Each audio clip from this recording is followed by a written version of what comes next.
untuk mengajak para jamaah, pemirsa untuk proporsional. Jangan meminta kepada yang meninggal, jangan berbuat syirik, ya.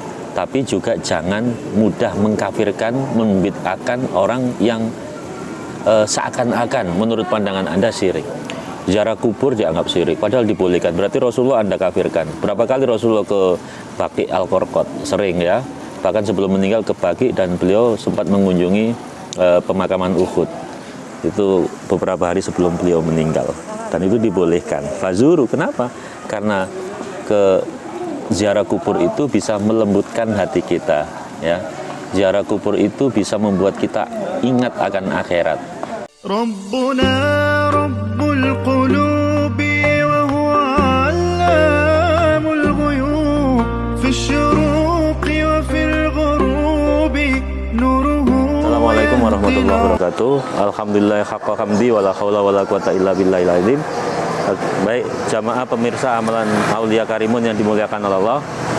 Saat ini amalan Aulia Karimun berada di daerah Ngampel, ya, Surabaya, Sunan Ampel Surabaya.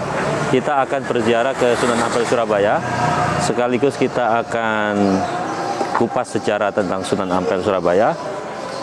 Beliau merupakan salah satu wali besar di Nusantara yang menyebarkan agama Islam, sehingga agama Islam bisa kita rasakan sekarang karena perjuangan mereka. Salah satunya adalah beliau, ya, yang pada saat itu memang memiliki posisi strategis untuk menyebarkan agama Islam, karena beliau termasuk penyebar agama Islam secara politik. Ya, beliau itu ada hubungan dengan kerajaan Majapahit, Raden Brawijaya. Nanti kita ceritakan lebih detailnya, karena dia merupakan keponakan dari Raden Brawijaya, karena bibinya itu dinikahi oleh Raden Brawijaya. Ya, nanti kalau kita nanti ke Majapahit di Trowulan, itu ada makamnya Putri Cempa. Nah, itu sebenarnya bibinya beliau ini, dan juga ada Syekh Jumadil Kubro. Nah, itu kakeknya. Nah, karena itu kita akan masuk dulu untuk sholat zuhur, sekaligus kita berziarah ke beliau, berterima kasih atas jasa beliau untuk penyebaran agama Islam, sehingga kita bisa merasakan nikmat Islam. Salah satunya adalah dari perjuangan para ulama seperti beliau. Ayo kita masuk dulu ke Ngampel. Alikamnya tutup kan. Nanti buka lagi dia sholat.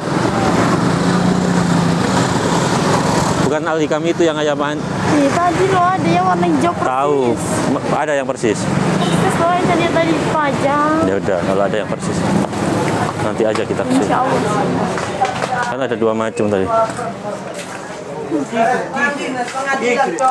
Salah dulu. Ada di Miska ada tuh. Gikin. Kagak ada tak kira menir. Enggak ada panas aja mau.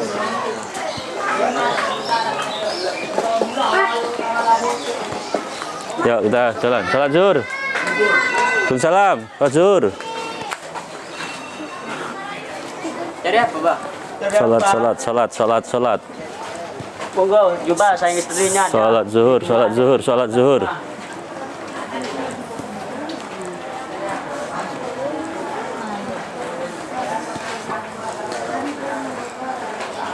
zuhur dulu. Oke guys, kita udah mendengar suara azan. Sholat zuhur, kita sholat zuhur ini di Masjid Ampel Surabaya. Habis azan kita lanjut lagi ke makam ya. Sholat dulu ya. Oke, kita lanjut dulu sholat.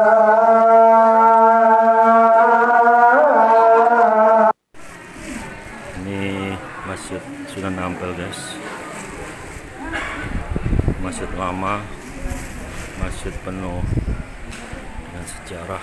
Ini, Masya Allah, kayu-kayunya ini, tiang-tiangnya ya. Tiangnya nampak kokoh dari kayu-kayu yang sangat kuat nih, kayu jati nampaknya.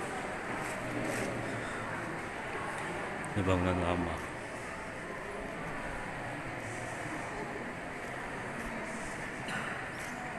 Ini kalau Ramadan nggak muat masjid ini, sampai di luar Itu berjubel jutaan orang masuk ke area ini. Apalagi malam 27, nggak ada celah untuk berjalan di lorong-lorong tadi.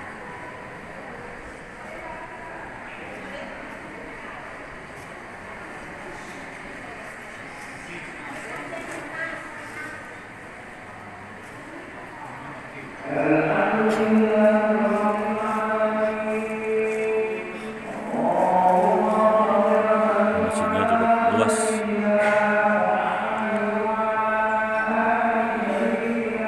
Luas sekali masjidnya.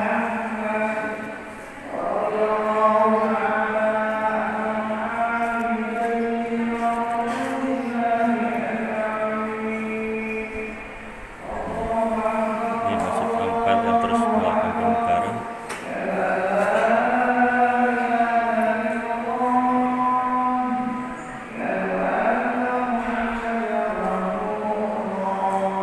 Nah, kita sholat dulu guys. Bismillahirrahmanirrahim. Ya, sekarang kita lanjutkan lagi guys. Kita udah sholat zuhur, udah kita jamak sekalian, jamak takdim. Alhamdulillah, setelah ini kita akan berziarah ke makam Kanjeng Sunan Ampel.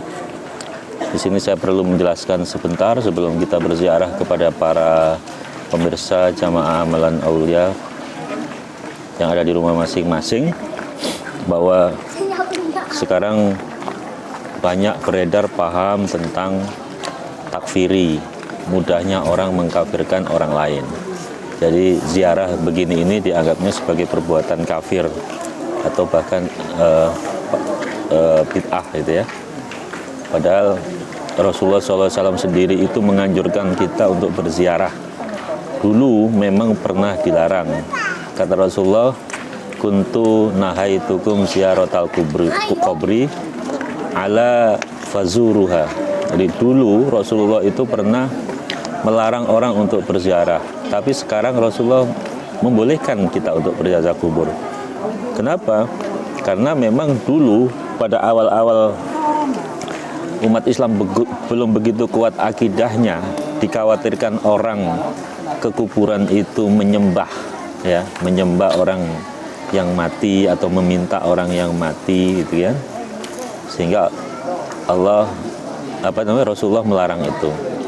Maka begitu akidah umat Islam sudah semakin kuat, ya, paham tauhid itu sudah semakin mengakar, maka Rasulullah membolehkan itu. Kenapa? Karena umat Islam sudah bisa memilah siapa yang diminta, gitu ya. Jadi kita ke kubur itu tidak meminta mayit, bukan. Kita meminta tetap sama Allah. Allah lah yang mengabulkan segala hajat-hajat kita, ya.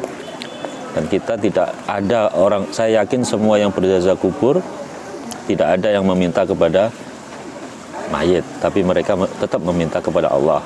Tapi istilah mereka adalah bertawasul. Nah, bertawasul di dalam Islam itu bagaimana? Boleh, ya, boleh di dalam Islam. Bahkan dalam Al-Quran pun dibolehkan. Wabtahu ilaihi wasilah. Nah, mencarilah kalian wasilah. Jadi berwasilah itu boleh. Beberapa kali di zaman Rasulullah pun pernah berwasilah. Jadi umat Islam ketika meminta hujan, mereka berwasilah atas nama baginda Rasulullah, maka hujan pun turun, gitu ya. Sepeninggal Rasulullah pun Umar bin Khattab pernah berwasilah kepada Abbas bin Abu Muthalib, dan itu dibolehkan, ya, berwasilah. Nah, berwasilah kepada wali boleh. Kenapa? Karena Allah mencintai orang yang suka demen kepada kekasihnya. Sama halnya berwasilah itu bukan meminta, ya. Sama halnya Anda mau ke presiden, Anda punya hajat, kira-kira bisa nggak langsung masuk ketemu Jokowi? Lebih cepat mana Anda sampai ke Jokowi? Datang langsung dengan usaha sendiri, gitu ya, tanpa kenal, tanpa apa? Atau Anda datang dengan berwasilah, misalkan Anda ponakannya Wiranto misalkan, Pak Wiranto bawa Anda ke Pak Jokowi, cepat mana? Tentu cepat ketika Anda berwasilah melalui Pak Wiranto atau melalui Pak siapa deh, Pramono Anung atau apa. Itu wasilah, dan itu dibolehkan. Nah, apakah Pak Jokowi suka kalau seandainya Anda demen dengan orang yang dia sukai? Misalkan Pak Pak Jokowi, senang Pak Pramono Anung. Terus kemudian Anda akrab sama Pak Jokowi, suka ya suka lah. Sama dengan Allah. Allah juga suka ketika kita selalu bersolawat kepada baginda Rasulullah SAW. Kenapa? Karena dia adalah kekasihnya Allah.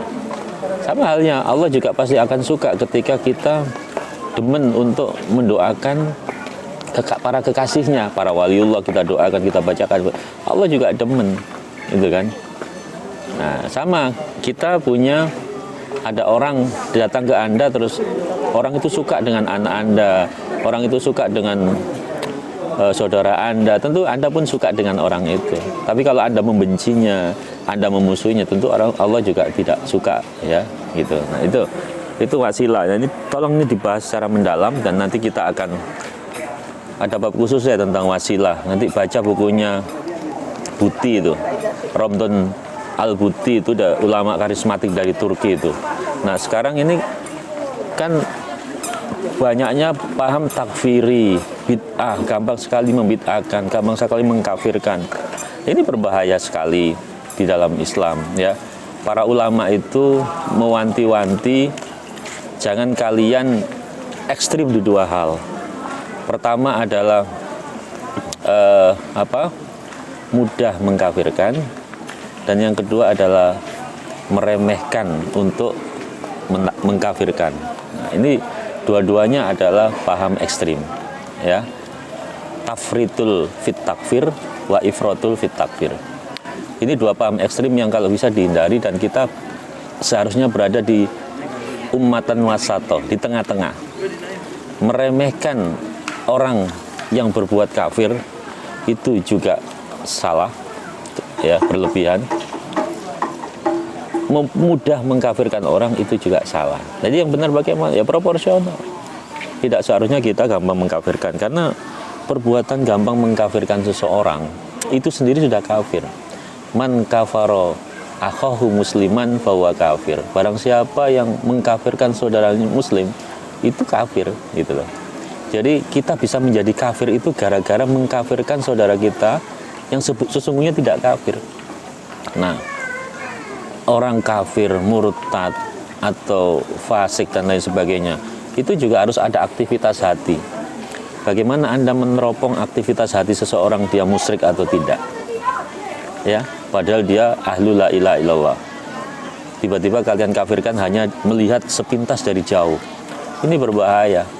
Dan pada saat Anda mentakfirkan itu, pada saat itu juga Anda kafir, ya. Itu banyak redaksi hadis tentang itu. Orang yang mengkafirkan seseorang tetapi dia rupanya nggak kafir, ya dia sendiri lakop pengkafiran itu akan kembali kepada dirinya sendiri. Nah, karena itu jangan mudah mengkafirkan seseorang, karena itu berbahaya sekali, bisa membuat status kita menjadi kafir dengan sendirinya, karena Allah melarang itu dengan keras, ya. Karena itu hadirin, kita proporsional. Maka channel Amalan Aulia ini untuk mengajak para jamaah, pemirsa untuk proporsional. Jangan meminta kepada yang meninggal, jangan meminta jangan berbuat syirik, ya. Tapi juga jangan mudah mengkafirkan, membid'ahkan orang yang seakan-akan menurut pandangan Anda syirik. Ziarah kubur dianggap syirik, padahal dibolehkan. Berarti Rasulullah Anda kafirkan. Berapa kali Rasulullah ke Baqi Al-Qarqad? Sering, ya. Bahkan sebelum meninggal ke Baqi, dan beliau sempat mengunjungi pemakaman Uhud. Itu beberapa hari sebelum beliau meninggal. Dan itu dibolehkan. Fazuru, kenapa? Karena ke ziarah kubur itu bisa melembutkan hati kita, ya. Ziarah kubur itu bisa membuat kita ingat akan akhirat. Ziarah kubur itu bisa membuat kita meneteskan air mata, ya, karena ya mengingat dosa-dosa kita, amal kita, dan kita sudah berapa banyak amal yang harus yang akan kita persembahkan kepada Allah Subhanahu wa taala, sedangkan usia kita nggak tentu, kita tidak tahu kapan kita akan meninggal. Karena itulah ini pesan saya untuk hati-hati dengan paham-paham kekinian, ya, paham-paham takfiri yang gampang mengkafirkan seseorang padahal dia tidak punya otoritas sama sekali untuk menghukumi seseorang. dia tidak punya kemampuan untuk melihat isi hati seseorang, apakah dia mensyirikkan Allah atau tidak. Karena salah satu syarat kekafiran itu tidak hanya perbuatan tapi hatinya ya, gitu kan. Makanya ulama membagi banyak jenis tentang kekafiran seseorang itu ya. Nanti kita bahas secara khusus. Nah, karena itulah jamaah kita meluruskan mana yang bengkok ya, dan kita proporsional melalui channel ini untuk mendidik ya secara baik. Jangan gampang melihat dari jauh. Makanya saya selalu berpesan, bertawaflah sebelum memutuskan. Artinya apa ya? Kita berkeliling, kita kupas habis dari semua sudut tentang suatu masalah, baru kita kemudian membuat kesimpulan. Jangan cepat-cepat membuat kesimpulan sedangkan Anda sendiri nggak pernah bertawaf atau memotret sesuatu itu dari dekat. Sesuatu yang dipotret dari jauh pasti hasilnya blur, hasilnya pasti nggak jelas ya. Tapi sesuatu yang kita potret dari dekat hasilnya pasti lebih akurat untuk ditarik sebuah kesimpulan. Lebih dekat atau orang observasi secara mendalam itu jauh lebih bijaksana bagi kita sebagai umat muslim untuk melihat segala sesuatu itu dengan kacamata yang jernih, dengan hati yang bersih, dengan melakukan tawaf terlebih dahulu sebelum membuat kesimpulan tentang suatu hukum. Ya kalau tidak punya ilmu yang cukup, jangan coba-coba untuk mengkafirkan seseorang. Baru belajar agama kemarin sore, ya baru masuk Islam berapa tahun yang lalu, tapi langsung menghukumi orang kafir atau tidak, terus buat keputusan untuk darah halalnya saudara kita, atau membom atau bunuh diri dan lain sebagainya seperti akhir-akhir ini. Itu tolong dihindari ya. Karena itulah kita berziarah ini proporsional mengingatkan ya, jangan berbuat syirik, tapi juga jangan yang lain yang belum paham jangan mengkafirkan. Itu pesan saya. Ini dibolehkan, Rasulullah melakukan, kenapa Anda melarang? Ya, Rasulullah saja melakukan. Karena itulah ayo kita berziarah sebagai wujud terima kasih kita kepada orang yang telah berjasa untuk agama ini. Sunan Ampel, Raden Rahmat, besar sekali jasanya untuk menyebarkan agama ini sehingga bisa dikenal banyak umat Hindu yang masuk Islam, banyak keluarga bangsawan Majapahit yang masuk Islam, ya, termasuk Islam ini berkembang melalui menantunya kan, Raden Patah itu, ya, menantunya Raden Patah, dan beberapa anaknya kan menjadi wali juga seperti Sunan Bonang, gitu kan, kemudian Sunan Derajat, dan beberapa sunan-sunan yang kurang mungkin begitu kok kita kenal ya. Maulana Ishak itu juga itu menyebarkan agama secara masif di tanah Jawa ini, sehingga banyak sekali umat Hindu pada saat itu masuk Islam karena usaha mereka, gerakan mereka, jihad mereka tanpa dibayar sepeser pun oleh pemerintah. Dakwah ya harusnya begitu, terus bergerak menyebarkan agama tanpa berharap imbalan apapun. Ya, kita jangan berdakwah karena undangan. Kalau nggak diundang nggak mau berdakwah, di rumah saja. Kalau nggak dibayar, nggak dikasih uang minyak, nggak mau datang lagi. Nggak boleh kita seperti itu ya. Kita harus berdakwah atas nama Allah, kita ilmu Allah titipkan ya untuk disebarkan, tanpa berpikir berapa rupiah nanti yang akan saya terima, tanpa berharap panitia akan memberikan uang kepada saya atau tidak. Itu jauhkan pikiran itu. Kalau ada diterima, kalau tidak ya nggak ada masalah, karena memang kewajiban kita untuk berdakwah. Baik, ayo ikuti perjalanan kami selanjutnya. Kita masuk ya, kita akan belajar ziarah Sunan Ampel, terus belajar sedikit ilmu mereka, sejarah Raden Rahmat. Kemudian di situ juga ada muridnya, santrinya yang terkenal, Mbah Soleh yang konon meninggal sampai 9 kali. Bagaimana ceritanya nanti kita dengar dulu dari juru kunci ya, kita suruh cerita lagi. Kalau nggak ada nanti biar saya cerita di akhir. Terus ada Mbah Bolong yang bisa melihat kiblat hanya dari sini, karena melihat posisi kiblat waktu itu yang bisa diteropong posisinya dari pengimaman yang beberapa orang tidak mempercayai itu bahwa arah kiblat benar, tapi ketika Mbak Bolong membuka ya dimensi mata batin sehingga teropong semua orang bisa melihat bahwa kiblat itu benar-benar tepat di posisi masjid menghadap pada saat ini. Nah, nanti kita lihat ya, kita dengarkan saja dari juru kunci yang memang memahami sejarah di sini, mudah-mudahan menambah ilmu dan wawasan kita bersama. Oke, ikuti sekarang. Mari, yuk masuk. Come on. Kita ke sini dulu.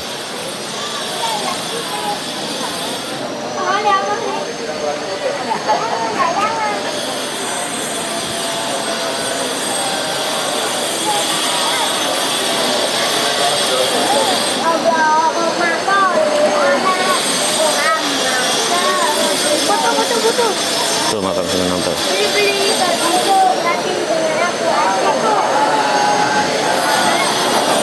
Sini.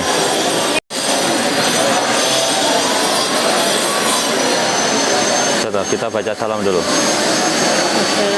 Assalamualaikum ya ahlad diyar minal mu'minina wal mu'minat wal muslimina wal muslimat.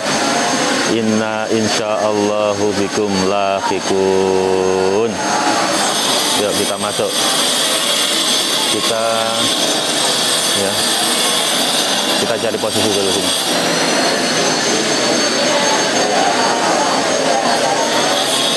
Enaknya di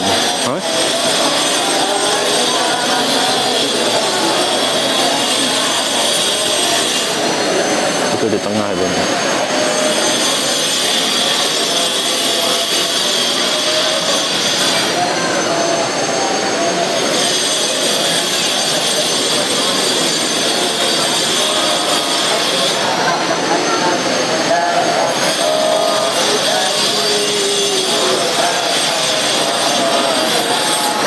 Ini kita salam lagi.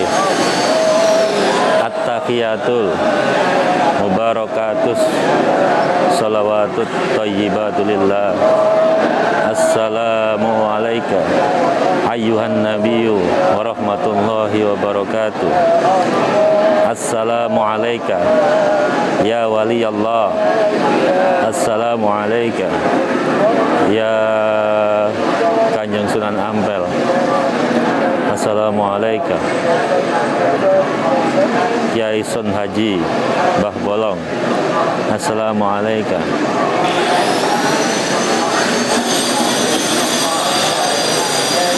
Assalamualaikum Mbah Soleh atau Kiai Soleh.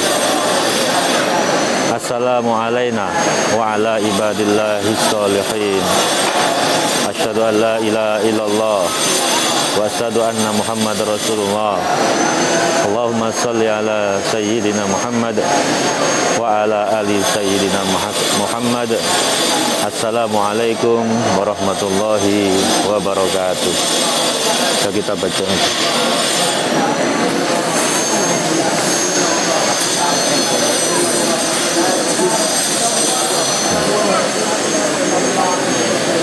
Jadi makam sana ya.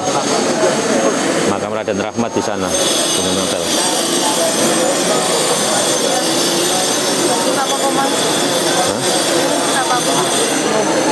Sana makamnya.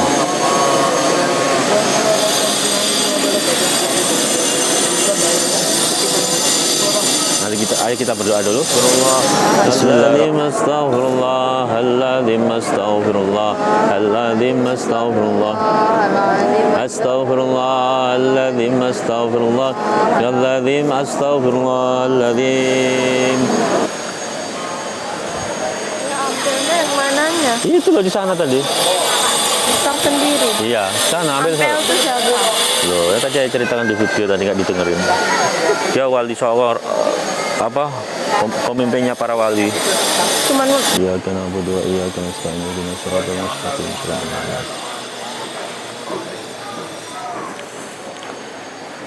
Kita bacakan sebentar aja. Al-Fatihah. Bismillahirrahmanirrahim. Alhamdulillahirabbil alamin arrahmanirrahim maliki yaumiddin. Bismillahirrahmanirrahim. Qul huwallahu ahad, Allahu samad, lam yalid walam yulad walam yakul lahu kufuwan ahad. Bismillahirrahmanirrahim. Wallahu a'lam bishawab. Bismillahirrahmanirrahim. Bismillahirrahmanirrahim. Qul a'udzu birabbil falaq min syarri wa min syarri ghasiqin idza waqab min syarri naffatsati fil 'uqad min syarri hasidin. Bismillahirrahmanirrahim. Qul a'udzu birabbil falaq min syarri ma khalaq min syarri ghasiqin wa min syarri naffatsati fil 'uqad min syarri hasidin. Bismillahirrahmanirrahim. Qul a'udzu birabbil falaq min syarri ma khalaq min syarri hasidin. Qul a'udzu birabbin nas malikin nas ilahin nas min syarri waswasil khannas alladzi yuwaswisu fi Qul a'udzu birabbin nas malikin nas ilahin nas min syarri waswasil khannas. Qul a'udzu birabbin nas malikin nas ilahin nas. Guys, ini adalah makam Mbah Sondaji atau Mbah Bolong yang tadi saya ceritakan. Posisi pengimaman masjid ini bisa tepat ke kiblat karena jasa beliau yang menetapkan, ya. Pada saat itu banyak yang menanyakan apa benar kamu posisi masjid ini sudah mengarah ke Baitullah. Sampai beliau, kalau kalian nggak percaya lihat ini, maka dibuatlah di pengimaman masjid itu sebuah lubang. Silakan kamu lihat, semua orang ngintip di situ dan mereka lihat Ka'bah itu secara nyata dari sini, dari pengimaman. Makanya diberi gelar beliau sebagai Mbah Bolong. Jadi secara tentang kewalian beliau itu, ini merupakan murid dari siapa? Sunan Ampel juga, ya. Dan beliau dulu juga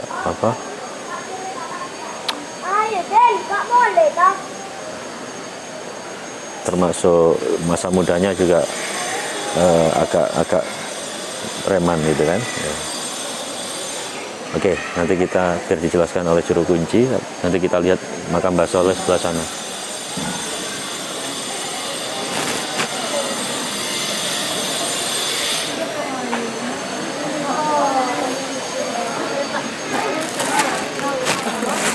Awal tuh pakai flash, tuh ya ketemu. Maksudnya gimana? Kalau ada flash.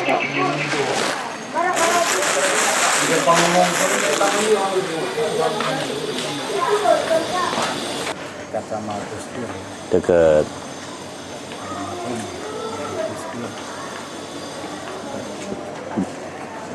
Pak, bisa bercerita Pak tentang ini, tentang sejarah AA untuk kita ini divideokan sama kalau anak-anak. sejarah ini Pak, monggo ke kantornya saja. Ke kantornya. Iya, informasi.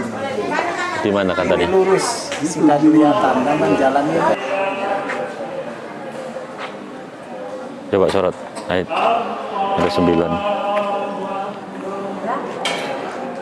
Ya, udah. Nah, ini makam Mbah Soleh. Ada 9 makam kuburannya. Beliau ini dulu sebenarnya bagian bersih-bersih masjid ini. Selama ada beliau hidup, itu masjid ini bersih.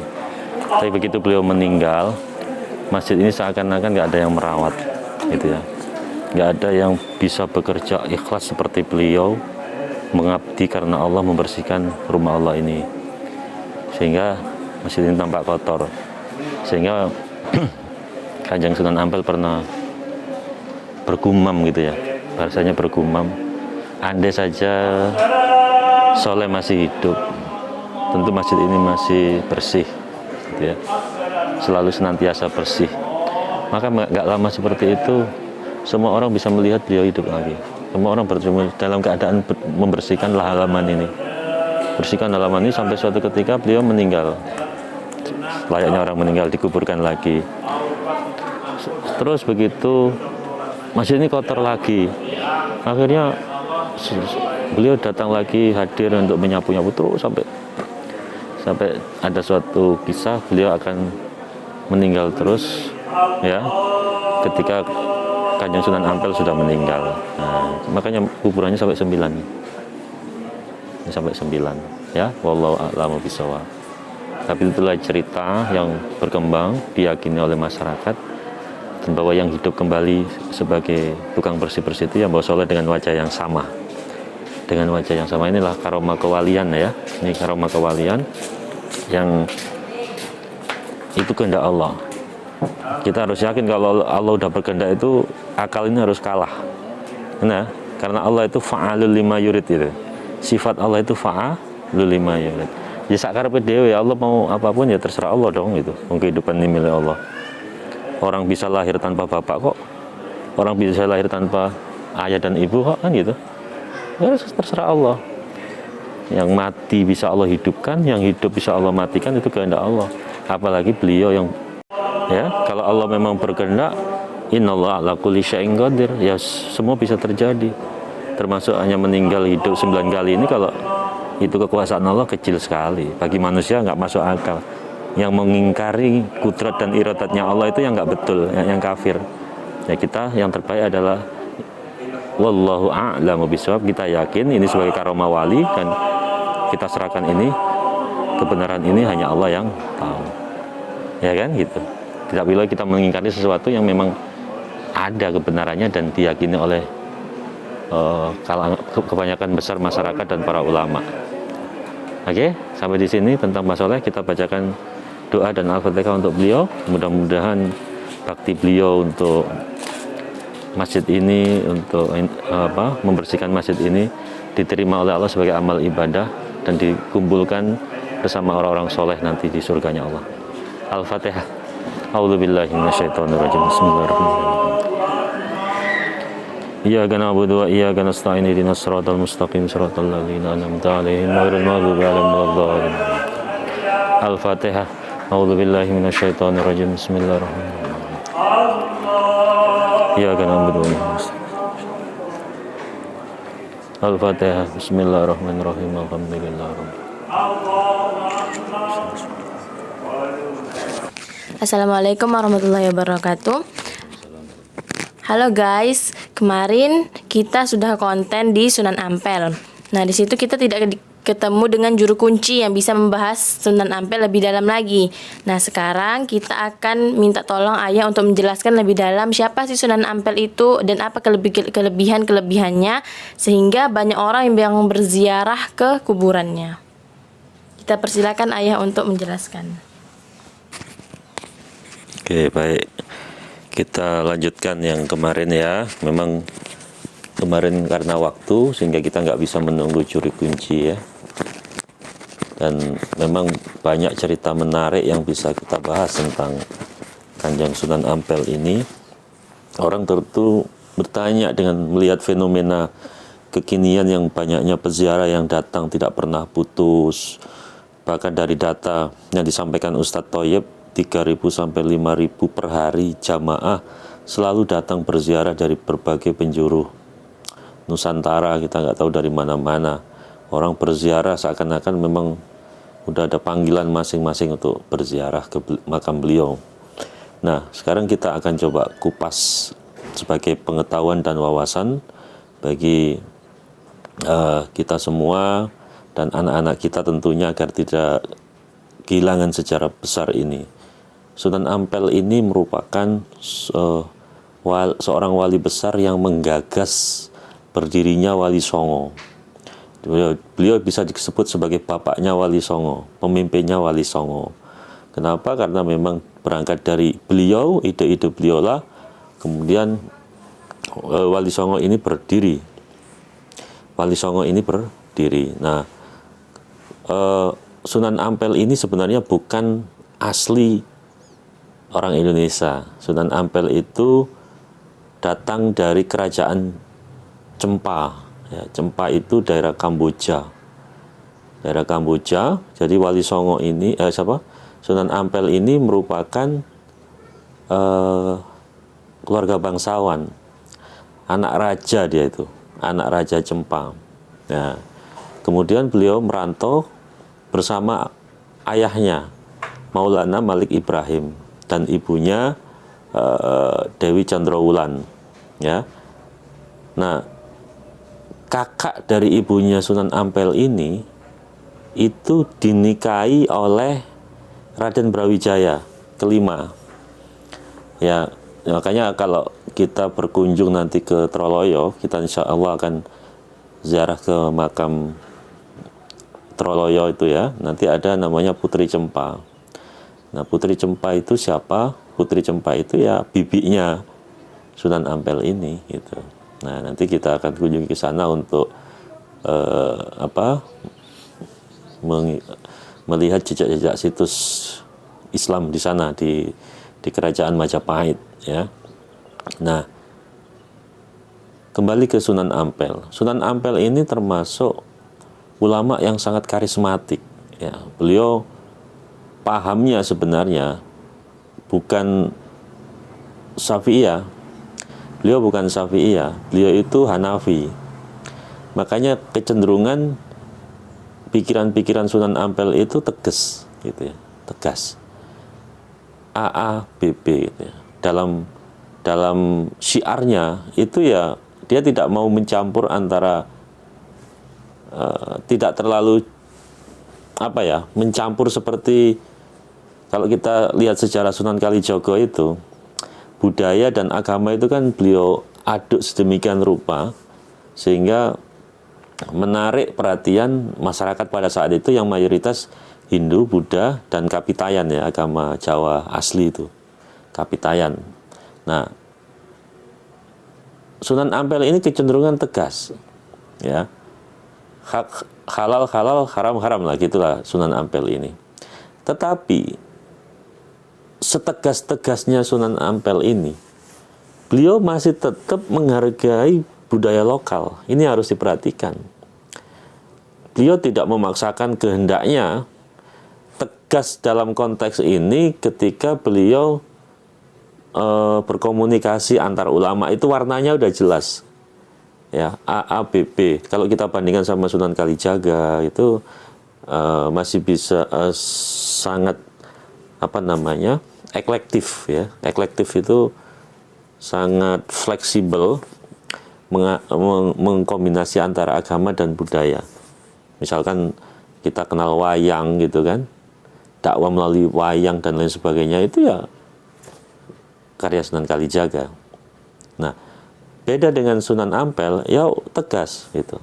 Tapi beliau masih menghargai namanya budaya lokal. Contohnya ya, istilah langgar gitu ya. Langgar itu kalau kita kan musola gitu kan. Musola itu tempat kita bersolat, ya. Tapi muncul istilah langgar itu dari beliau. Langgar dari kata sanggar gitu ya. Orang mana kenal dulu musola. Karena Islam kan termasuk baru. Maka gimana Sunan Ampel pun mengadaptasi itu. Bagaimana langgar ditauhidkan, sanggar ditauhidkan sehingga berubah sedikit menjadi langgar. Langgar menjadi musola, itu sebenarnya fungsinya untuk sholat. Kemudian yang terkenal lagi istilah apa ya? Adalah istilah-istilah yang beliau masih tetap menghargai sejarah. Makanya kita mengenal konsep namanya molimo itu. Molimo itu ya dari beliau. Ajaran molimo itu. Ini bukan ajaran baru yang sesat, tidak. Anda jangan salah paham. Makanya ketika ada satu berita itu tabayun, itu semua ajaran Nabi yang beliau kemas menjadi konsep molimo itu. Apa sih molimo itu? Molimo, mo itu tidak, ya, atau jangan. Limo, tidak melakukan 5 hal. Apa sih itu? Mo, maling, tidak mau maling, apa? Jangan mencuri, jangan jadi maling, gitu kan? Kemudian kedua, ngombe itu jangan mabuk. Nah, kemudian ada istilah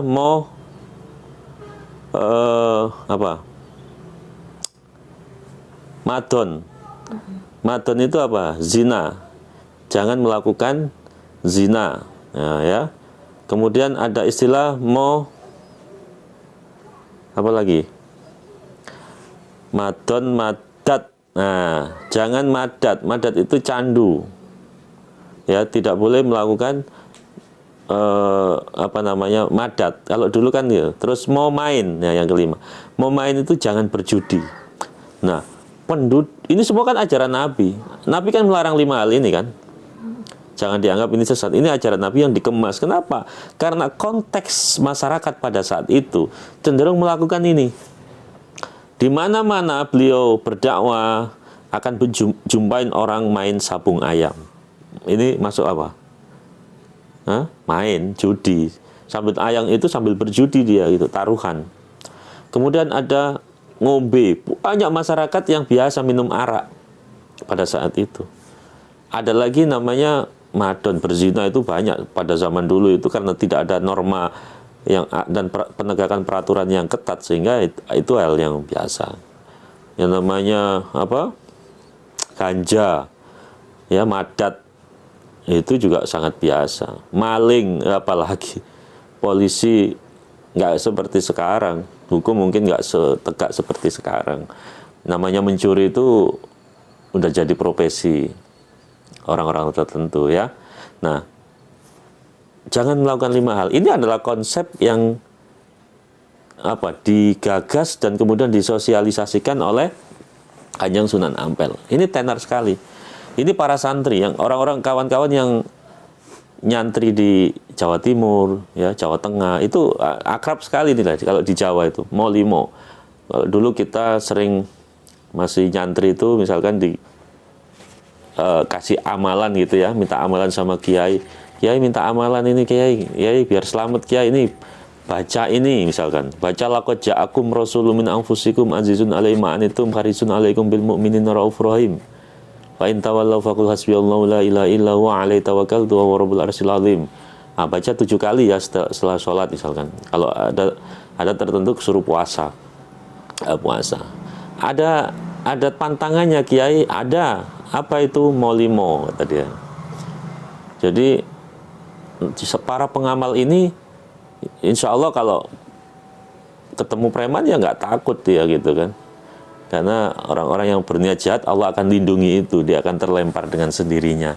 Jadi ilmu ini akan berfungsi dengan syarat jaga molimo itu, jangan maksiat ya, jangan maksiat dengan konsep molimo tadi, tidak tidak zina, tidak minum, tidak mabuk, ya, tidak maling, tidak apa lagi, konsep molimo tadi itu. Jadi kalau ini dilakukan, molimo ini dilanggar, maka ilmu yang diajarkan tadi, amalan yang diamalkan tadi, otomatis fungsinya menjadi hilang. Nah, ini sudah menjadi jaring norma bagi siapapun yang mengamalkan amalan putih gitu ya, amalan putih. Ini amalan-amalan putih ya. Atau misalkan kita dikasih amalan apa, banyak sekali amalan-amalan di pondok pesantren atau hizib apa atau apa untuk menyelesaikan apa. Itu selalu kiai berpesan pantangannya adalah molimo. Nah, ini konsep molimo itu adalah konsep yang digagas oleh Kanjeng Sunan Ampel yang sangat tenar saat ini. Nah, cuman kemudian yang saya ingin mengajak kawan-kawan ini ya, yang dalam berdakwah silakan saja dengan konsep yang berbeda-beda. Sunan Ampel, setegas-tegas Sunan Ampel dengan konsep dengan aliran atau paham Hanafiyahnya itu, beliau masih tetap sangat kuat toleransinya kepada sesama, apalagi kepada orang-orang yang belum kenal Islam. Maka beliau akan racik itu istilah-istilah yang membuat mereka nyaman. Ini penting. Ini dalam istilah komunikasi kita akan mengenal teknik passing leading. Yang pernah belajar tentang NLP atau hipnoterapi itu akan kenal konsep komunikasi passing leading. Jadi ketika kita mempengaruhi seseorang, itu nggak bisa kita memaksakan orang luar untuk mengikuti gaya kita. Kita nggak mungkin orang harus mengikuti kemauan kita, warna kita, gitu. Tetapi kita justru harus punya kesadaran untuk melakukan passing agar kita bisa meliding atau bisa mengatur atau bisa mengendalikan orang yang kita kehendaki mengikuti upaya kita. Artinya ya kita ikuti dulu pola mereka, gaya mereka, cara-cara mereka yang membuat mereka nyaman apa, kita ikut. Ini namanya teknik passing. Nah, syarat-syarat ini ketika kita penuhi, maka kita bisa leading. Leading itu kita bisa mengajak mereka masuk ke Islam, dakwah kita bisa mereka terima, kita bisa arahkan untuk sholat, kita bisa arahkan untuk puasa. Itu karena para wali dulu sangat paham tentang konsep ini tanpa mereka sadari. Tanpa mereka sadari ada teknik passing leading yang sekarang sangat populer dipelajari oleh teknik komunikasi barat ya, seperti NLP kita ya, hipnoterapi itu sangat kenal. Tapi hebatnya ulama-ulama dulu itu paham ini. Makanya istilah-istilah Hindu, Buddha ya, karena itu adalah yang mau menjadi proyek dakwah mereka, ya mereka kenal istilah-istilah itu dan mereka pakai itu untuk untuk meracik sebuah teknik dakwah yang membuat ya kita tahu buktinya loh sekarang. Kenapa mayoritas Muslim di dunia itu ya di Indonesia. Jawa ini luar biasa dulu agama Hindu, Buddhanya, Kapitayanya. Tapi sekarang coba Anda perhatikan, oh mayoritas umat Muslim itu ada di sini kan gitu. Nah, ini Anda tahu buktinya. Ini karena apa? Karena dakwah yang cerdas tadi. Dakwah Wali Songo yang sangat menghargai budaya lokal, budaya setempat tadi itu. Sehingga Islam begitu masif menyebar di Nusantara ini. Jadi, coba bayangkan kalau kita konsepnya keras. Lu harus ikut gue, sholat pokoknya gitu. Istilah-istilah pun ikut gue gitu kan. Padahal dia orang baru. Mau nggak mereka akan masuk? Nggak bisa. Nggak bisa. Tapi kita harus pakai teknik, cara, sehingga dakwah ini bisa masuk ke mereka, dan mereka bisa mengikuti Islam ini dengan baik. Baru kemudian kita dewasakan pelan-pelan. Jadi kita nggak bisa bicara kualitas dulu, kita bicara kuantitas dulu. Ketika kuantitas Islam itu banyak, baru kemudian kita tingkatkan kualitasnya bertahap secara pelan-pelan. Dan ini luar biasa dakwah ini. Ya, apalagi nanti kalau kita bicara tentang Sunan Kalijaga ya, nanti kalau sempat kita kunjung ke makam Sunan Kalijaga itu luar biasa. Makanya kita harus saling menghargai pelajarannya. Kita tidak boleh memaksakan kehendak. Karena orang akan lari kalau kita keras, ya. Orang akan menjauh dari kita kalau kita keras. Siapapun itu, meskipun niat kita baik, tapi kalau kita keras, kita memaksakan kehendak, ya, sulit, ya. La ikraha fiddin. Itu jelas konsep. Nabi pun dulu ketika mengajarkan agama juga nggak memaksakan kehendak. Ya, siapa yang nggak kenal Nabi malah kalau mau mengklaim sebagai orang paling benar ya Nabi kan. Tapi dakwah beliau sangat halus, sangat berakhlak, ya, sangat menghargai sesama, sangat dicaci maki, diludahin pun beliau dengan sabar dan terima, gitu kan. Sampai dengan kelembutan hatinya itulah kemudian kaum Quraisy pada saat itu jatuh cinta kepada Islam. Nah, dakwah-dakwah seperti ini tolong jangan ditinggalkan. Ya, sekarang begitu pesatnya tren kawan-kawan yang terlalu emosional dalam berdakwah, keras, ya kan, merasa paling benar, itu nggak boleh. Merasa paling hebat, merasa ya, gue lah paling benar. Nah, sehingga ini sebenarnya ekses dari psikologi massa, ya, psikologi massa. Karena biasanya hal-hal seperti ini karena lebih ke muatan politis, karena dia ikut kelompok tertentu, sehingga kelompok lain menjadi permusuhan, ya. Beda paham antara kelompok A sama kelompok B, apapun yang dilakukan oleh si A meskipun itu benar, ya, ini ada aja yang dikritikin, bukan memuji, oh iya bagus, bukan mensupport, tapi dikritiki, dijatuhkan, padahal sama-sama Islam. Harusnya ya kita saling mensupport, apapun warna bisa saling menghargai, ya. Tapi sekarang tidak, karena kita terjebak pada sentimen kelompok tadi itu. Karena itu kalau bisa ya jangan fanatik terhadap golongan. Kullu hizbim bima ladaihim farihun. Karena setiap golongan itu akan mengagungkan kelompoknya masing-masing. Jadi kita harus bersifat adil dalam segala hal. Meskipun kita misalkan NO gitu kan, tapi kalau Muhammadiyah benar ya kita harus akuin. Kalau NU, ada orang NU salah ya kita harus salahkan. Contoh begitu. Ini sifat adil. Nggak bisa kita karena NU, apapun yang dilakukan warga NU kita benarkan. Karena Muhammadiyah, apapun yang dilakukan oleh warga NU kita salahkan. Nah ini nggak boleh. Kita zalim seperti itu. Makanya saya berusaha untuk bersifat menjaga keadilan dalam segala hal.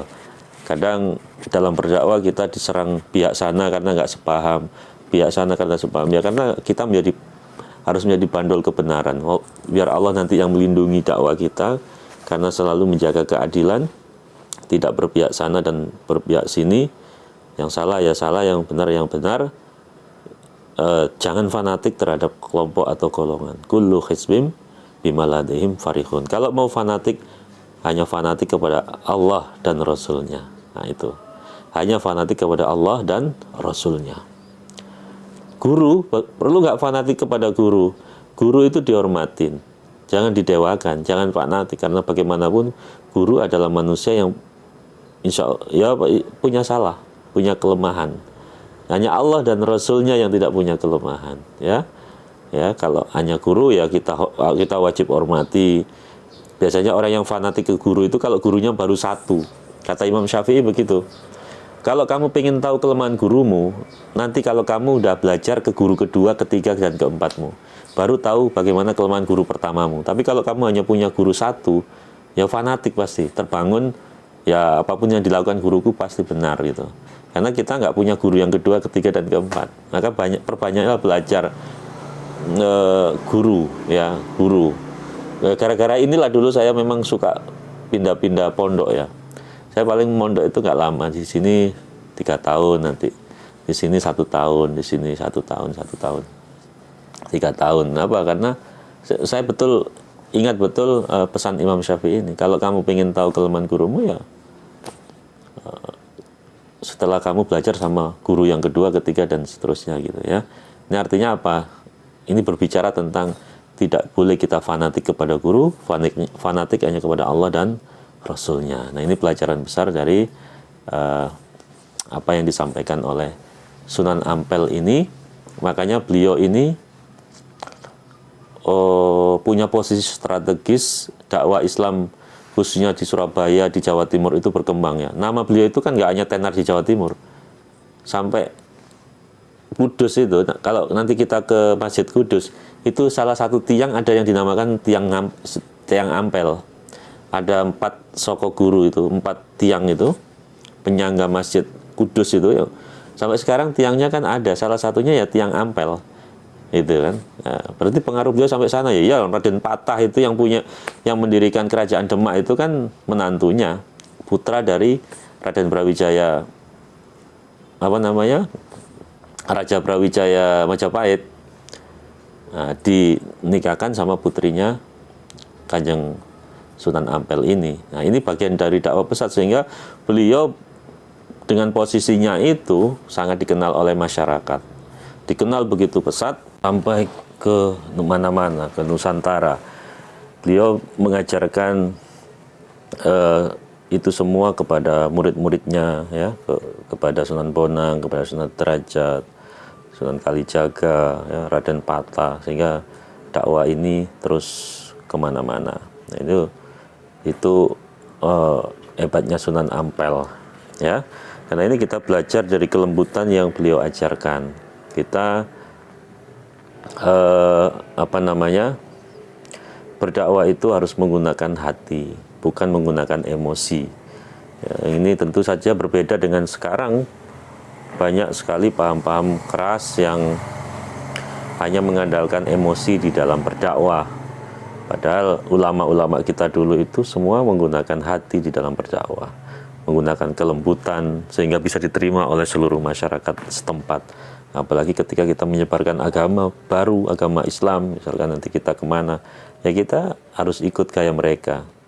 Kita dakwah ke Cina, ya kita harus paham bahasa Cina, apa yang disukai orang Cina.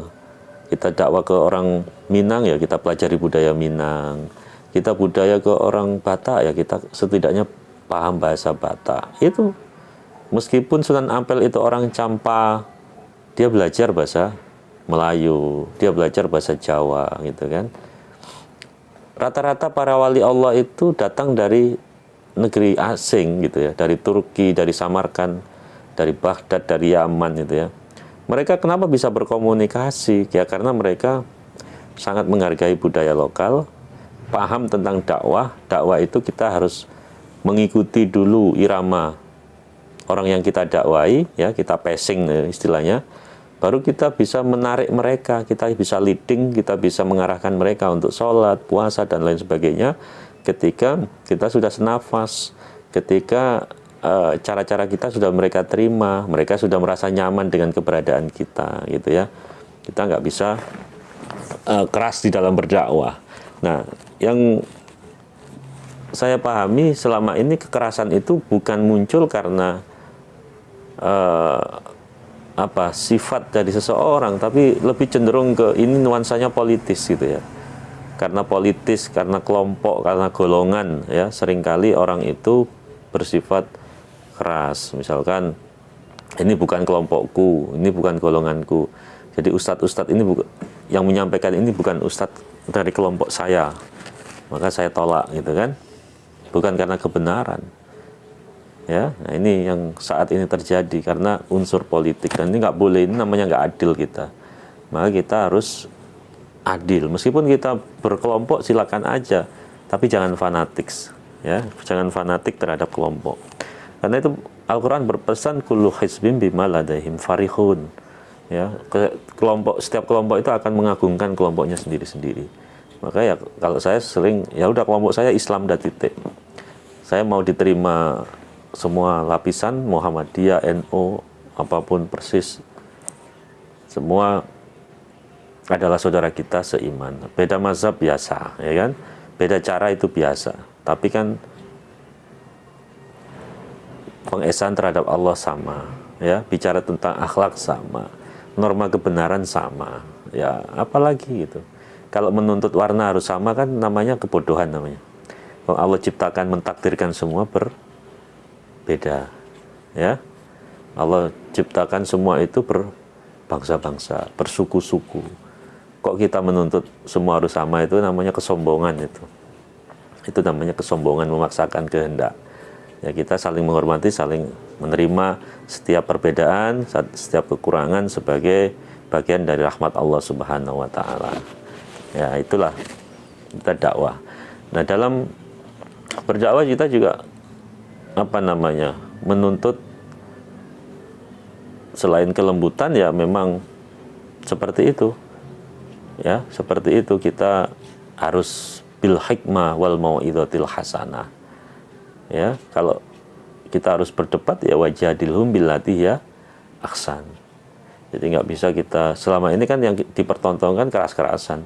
Kelompokku paling benar, terus saling hina di medsos, saling mencaci, saling menjatuhkan, maki, sehingga kehilangan identitas Islam. Masa Islam itu begitu sih gitu, menjatuhkan, menyerang, merasa paling benar, itu masa begitu? Ini yang kita kehilangan karena tertarik wilayah politik tadi. Akar Islam ini nggak kita pertahankan, justru warna Islam itu. Kita tanpa sadar sudah keluar dari kebiasaan Islam. Islam tidak mengajarkan seperti itu. Islam itu bagaimana kita berlomba-lomba untuk menampilkan akhlak yang tinggi kepada sesama, saling menghargai, saling menerima, saling memaafkan, itu ajaran Islam. Ya, karena itulah kita perlu memahami konsep-konsep ini lebih lanjut. Ya, setiap wali kan pastinya punya karomah. Nah, karomahnya Sunan Ampel ini apa? Ya, karomah Sunan Ampel ya sebenarnya banyak. Ya, kalau banyak yang nggak diungkap saja gitu kan. Cuman yang banyak beredar di masyarakat itu kan banyak. Salah satunya ya Mbah Soleh itu yang sudah meninggal kemudian hidup kembali, itu kan bentuk dari karomah beliau sebenarnya. Ketika beliau bergumam, masjid ini kok kotor terus ya, macam tak dibersihkan. Coba kalau Soleh masih ada, tentu ini kinclong nih masjid, tentu bersih gitu kan. Tapi dengan gumaman beliau itu Allah kabulkan, Allah hadirkan Mbah Soleh hidup kembali. Mbah Soleh hidup kembali dalam posisi sedang nyapu, membersihkan masjid, sehingga masjid itu kembali bersih kinclong karena kehadiran Mbah Soleh gitu kan. Layaknya orang hidup lah, kemudian mati lagi, dikuburkan lagi, sepeninggal Mbah Soleh, wah nggak terlawat lagi tuh masjid, kotor lagi. Wah, sampai Kanjeng Sunan Ampel pun bergumam lagi, hidup lagi, sampai masa tertentu meninggal lagi, dikuburkan lagi. Terus begitu sampai kuburan yang ke-9. Sampai Mbak Soleh sempatkan ngomong kalau aku akan mati selamanya kalau Kanjeng Sunan Ampel sudah meninggal. Saking gitu loh, saking setianya dia untuk, ya Mbak Soleh terkenal sangat taat kepada gurunya gitu loh, taklim. Tapi ini semua kan karena kuasa Allah, bukan karena apa.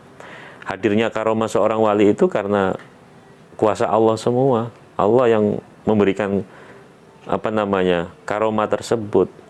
Karena hubungan cinta kasih antara seorang hamba dan Khalik tadi itu. Ya.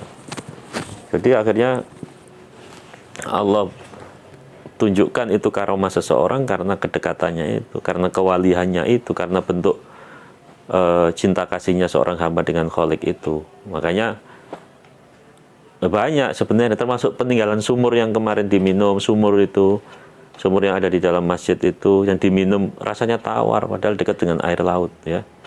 Itu juga peninggalan beliau juga membuat kita berpikir, itu sering dipakai obat oleh masyarakat itu, alhamdulillah dengan izin Allah sembuh gitu loh, dengan air peninggalan beliau itu didoakan sholawat sembuh gitu kan. Nah air itu kenapa? Karena menyimpan doa tadi.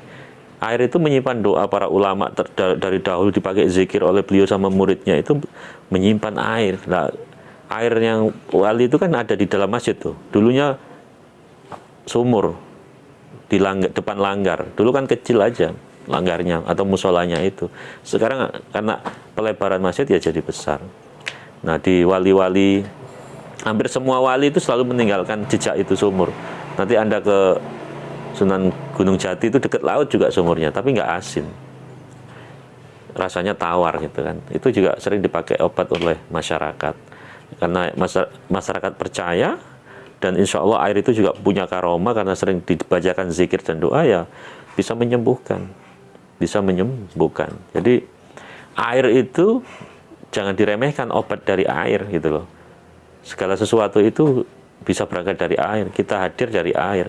70% tubuh kita itu dari air gitu kan. Allah mengatakan wa ja'alna minal ma'i kulla syai'in hayy afala yu'minun. Kami jadikan segala sesuatu itu hidup karena air tadi itu. Apakah kalian tidak beriman? Jadi dulu bumi kering, karena air juga dia bisa tumbuh lagi. Ya, kita tidak ada jadi ada juga karena air, menggunakan. Nah, ketika orang menyembuhkan dengan air, penyakit kanker bisa sembuh dengan air, itu jangan heran, karena ada tauhid di dalamnya. Allah ada iroda Allah, kehendak Allah, sembuh meskipun hanya melalui air, sembuh. Maka saya sering gunakan ruqyah bilma, itu ruqyah dengan air, doa jarak jauh. Ya penyakit apa aja selama Allah mengizinkan ya pasti sembuh gitu loh. Nah, kita berikhtiar untuk membaca doa itu. Ya, dengan doa-doa itu kita masukkan ke dalam air karena air menyimpan itu. Di Kalimantan ada seorang wali besar itu. Berpuluh-puluh tahun dia berzikir di tepi sumur dia, samping sumur itu. Sampai suatu ketika, sekarang masih ada itu sumur. Jadi kalau orang memasukkan tubuhnya ke dalam sumur itu, dia akan terlempar balik. Kenapa? Karena udah menyimpan energi begitu besar. Si wali itu hari-hari, saya lupa namanya walinya ini, ya itu ada gitu loh. Saking besarnya karomah dibacakan zikir tadi. Jadi makanya saya ada buat konten tentang ruqyah bilma, ruqyah dengan air jarak jauh itu. Salah satunya ya ini, karena air bisa menyimpan energi kita.